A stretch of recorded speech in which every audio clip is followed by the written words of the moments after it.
দেশের বড় অংশ জুড়ে মৃদু থেকে মাঝারি তাপপ্রবাহ বয়ে যাচ্ছে। তবে গেল 2 দিন দুপুরের পর থেকে রাজধানী সহ দেশের বিভিন্ন স্থানে বৃষ্টি শুরু হয়। তাতে সাময়িকভাবে তাপ কিছুটা কমে সাধারণ মানুষ স্বস্তি লাভ করলেও কমেনি গরমের তীব্রতা।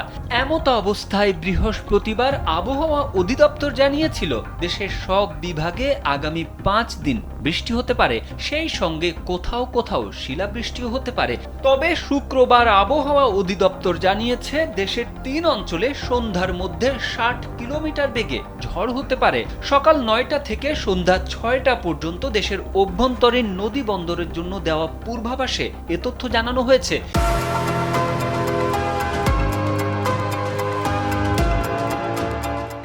এমন পরিস্থিতিতে এসব এলাকার নদী বন্দরগুলোকে সতর্ক সংকেত দেখাতে বলা হয়েছে। এতে বলা হয়েছে রংপুর, ময়মনসিংহ ও সিলেট অঞ্চলের ওপর দিয়ে পশ্চিম উত্তর পশ্চিম দিক থেকে ঘন্টায় 45 থেকে 60 কিলোমিটার বেগে দমকা অথবা ঝোড়ো হাওয়া সহ অস্থায়ীভাবে বৃষ্টি অথবা বজ্রসহ বৃষ্টি হতে পারে।